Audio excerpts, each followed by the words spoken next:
वह हवेली अकेली खड़ी थी, पहाड़ी के ऊपर, शहर के कोलाहल से बहुत दूर। जैसे किसी ने उसे समाज से निकाल दिया हो, सदियों का बोझ उठाए। उसकी दीवारें खामोश थीं, पर उनमें कहानियां दफन थीं, अनगिनत राज, अनसुनी सिसकियां। हवा भी वहां पहुंचकर सहम जाती थी, अजीब सी वीरानी थी। मैं, रोहन, एक लेखक, पुरानी कहानियों का दीवाना, रहस्य मुझे अपनी ओर खींचते थे। इस हवेली ने भी मुझे बुलाया, एक अनकही पुकार। दिल में एक अजीब सा डर था, पर जानने की इच्छा उसे कहीं ज्यादा थी। क्या था उस हवेली के अंदर? कौन सा सच छुपा था उसकी दीवारों के पीछे? मेरा मन बेचैन था। आखिरकार एक शाम मैं वहां पहुंच ही गया। सूरज डूब रहा था, आसमान में लालिमा फैली थी। हवेली और भी भयानक लग रही थी। उसका साया लंबा होता जा रहा था, जैसे मुझे निगलने को तैयार हो। मैंने हिम्मत जुटाई, भारी दरवाजे को धक्का दिया। चरमराहट की आवाज गूंजी, जैसे कोई सदियों बाद जागा हो।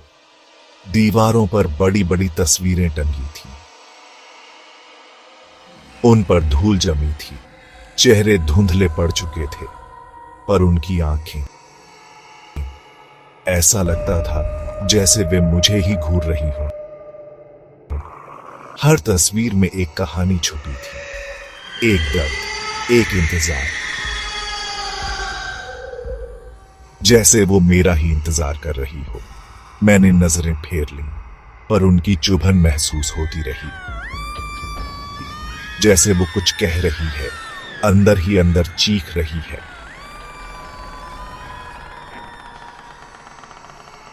मैं धीरे धीरे आगे बढ़ा। हॉल बड़ा था, बहुत बड़ा। छत ऊंची थी। उससे एक विशाल झूमर लटका था, टूटा हुआ, पर फिर भी शानदार, जैसे एक टाइम पर यह आलीशान महल हो। अचानक वह झूमर हल्का सा हिला। हवा तो नहीं थी, फिर कैसे? मेरे रोंगटे खड़े हो गए। मेरा दिल जोर जोर से धक धक कर रहा था। क्या मैं अकेला नहीं था?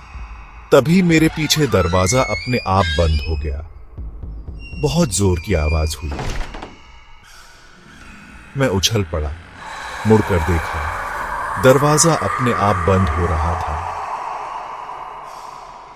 मैं बहुत तेज भागा और मैंने उसे खोलने की कोशिश की, पर वह जाम हो गया था। चिल्ला रहा था, पर सुनने वाला कोई नहीं था। अब मैं फंस चुका था। डर ने मुझे पूरी तरह घेर लिया। कोई था, कोई जरूर था मेरे साथ, जो मुझे देख रहा था।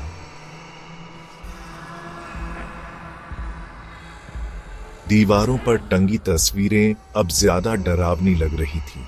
उनके चेहरे, उनकी आंखें, ऐसा लगता था जैसे वे जीवित हों, मुझे घूर रही हों। एक तस्वीर पर मेरी नजर ठहर गई, एक खूबसूरत लड़की की तस्वीर। उसकी आंखों में गहरी उदासी थी, जैसे वह कुछ कहना चाहती हो। अचानक तस्वीर के नीचे लिखा नाम दिखा, अनामिका। यह नाम मैंने कहीं सुना था, या शायद पढ़ा था, हवेली की कहानियां में। एक लड़की जो गायब हो गई थी या मार दी गई थी, कुछ याद नहीं आ रहा था अच्छे से, पर उसे देखा था कहीं। उसकी आत्मा यहीं भटकती है। क्या ये वही अनामिका थी? मेरे शरीर में सिहरन दौड़ गई। अचानक दिल की धड़कन और तेज हो गई। दिमाग में हजार यादें गूंज उठी।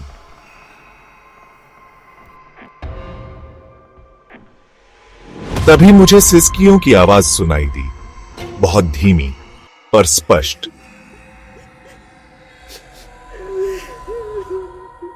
जैसे कोई पास में ही रो रहा हो। आवाज उसी कमरे से आ रही थी जहां अनामिका की तस्वीर लगी थी। मैं हिम्मत करके उस ओर बढ़ा। डर भी था, पसीना तो जैसे रुकने का नाम ही नहीं ले रहा था। कानों में वो गूंज जैसे मेरे अंदर तक घुलती जा रही थी। पर उसकी आवाज में दर्द था, एक अजीब सी हमदर्दी भी थी। उस रोती हुई आवाज में कमरे के कोने में एक पुरानी आराम कुर्सी रखी थी। आवाज वहीं से आ रही थी, पर वहां कोई नहीं था, सिर्फ खाली कुर्सी और हवा में तैरती सिसकियां। वे सिसकियां किसी गहरे दुख से निकली थी, किसी टूटे हुए दिल की पुकार थी। मेरा मन भारी हो गया। यह किसी इंसान का रोना नहीं था, यह एक आत्मा की पीड़ा थी। मैंने धीरे से पूछा, कौन हो तुम? क्या चाहती हो? सिसकियां और तेज हो गई। फिर एक ठंडी हवा का झोंका और एक धीमी कांपती हुई आवाज। दर्द, बहुत दर्द है। आवाज में इतनी पीड़ा थी कि मेरा दिल कांप उठा। यह अनामिका थी, उसकी आत्मा जो बरसों से यहां कैद थी। मैं समझ नहीं पा रहा था कि क्या करूं, कैसे मदद करूं। पर मैं भागना नहीं चाहता था। मुझे लगा शायद मैं ही उसकी मदद कर सकता हूं। शायद इसीलिए मैं यहां आया था, उसकी अधूरी कहानी सुनने, उसे मुक्ति दिलाने। मैंने गहरी सांस ली और कहा, मैं तुम्हारी मदद करना चाहता हूं अनामिका। अचानक कमरे की हवा बदल गई। एक अजीब सी रोशनी फैली और मेरे सामने दृश्य बदलने लगे, जैसे मैं किसी सपने में हूं। मैं उसी कमरे में था, पर समय बदल गया था। सब कुछ नया था, सजा हुआ, और वहां अनामिका थी, जीवित, हंसती हुई। वह बहुत खुश लग रही थी। फिर दृश्य बदला। अनामिका किसी से लड़ रही थी। एक आदमी, उसका चेहरा गुस्से से लाल था। वह अनामिका पर चिल्ला रहा था। अनामिका रो रही थी। वह कुछ कह रही थी, पर आवाजें साफ नहीं थी। मुझे बस उनका गुस्सा और अनामिका का डर महसूस हो रहा था। एक भयानक तनाव था उस माहौल में। अगला दृश्य और भी भयानक था। वह आदमी अनामिका को मार रहा था। बेरहमी से अनामिका चीख रही थी, मदद के लिए पुकार रही थी, पर कोई नहीं आया। उसकी आवाज उसी कमरे में घुट कर रह गई और फिर सब शांत हो गया। अनामिका जमीन पर पड़ी थी, बेजान, उसके हर अंग को जैसे बेरहमी से मारा। वो रो भी नहीं पा रही थी, बस अपने मरने की दुआ कर रही हो जैसे। उसकी आंखें खुली थी, उनमें डर और हैरानी थी। दृश्य गायब हो गए। मैं वापस उसी टूटे फूटे कमरे में था। अनामिका की सिसकियां अब भी गूंज रही थीं, पर अब उनमें गुस्सा भी था और बेबसी भी। उसने मुझे अपनी कहानी दिखाई थी, अपना दर्द दिखाया था। वह चाहती थी कि दुनिया उसका सच जाने, उसे इंसाफ मिले। वह कौन था? मैंने कांपती आवाज में पूछा। एक पल की खामोशी, फिर उसकी आवाज आई, धोखा, प्यार में धोखा मिला। उसकी आवाज में कड़वाहट थी। वह मेरा सब कुछ था, पर उसने मुझे मार दिया, सिर्फ दौलत के लिए। यह सुनकर मेरा खून खौल उठा। कितना निर्दयी था वह इंसान। तुम क्या चाहती हो अनामिका? मैंने पूछा। मैं कैसे तुम्हारी मदद कर सकता हूं? उसकी आवाज थोड़ी शांत हुई। मेरा शरीर, उसे सम्मान मिलना चाहिए। उसे इस कैद से आजादी मिलनी चाहिए। उसकी आवाज में एक उम्मीद थी, एक आखिरी आस। वह चाहती थी कि उसके अवशेषों को सही तरीके से दफनाया जाए। मुझे समझ आ गया था, उसकी आत्मा इसलिए भटक रही थी क्योंकि उसे अंतिम संस्कार नसीब नहीं हुआ था। उसकी मौत एक राज बनकर रह गई थी और वह हत्यारा आजाद घूम रहा था। या शायद वह भी मर चुका हो, पर अनामिका को शांति नहीं मिली थी। आत्मा इसलिए भटक रही थी क्योंकि उसे अंतिम संस्कार नसीब नहीं हुआ था। उसकी मौत एक राज बनकर रह गई थी और वह हत्यारा आजाद घूम रहा था।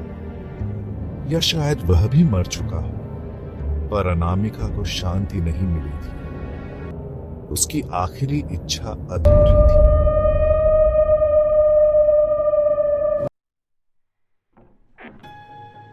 मैंने अनामिका से वादा किया, मैं तुम्हारी मदद करूंगा।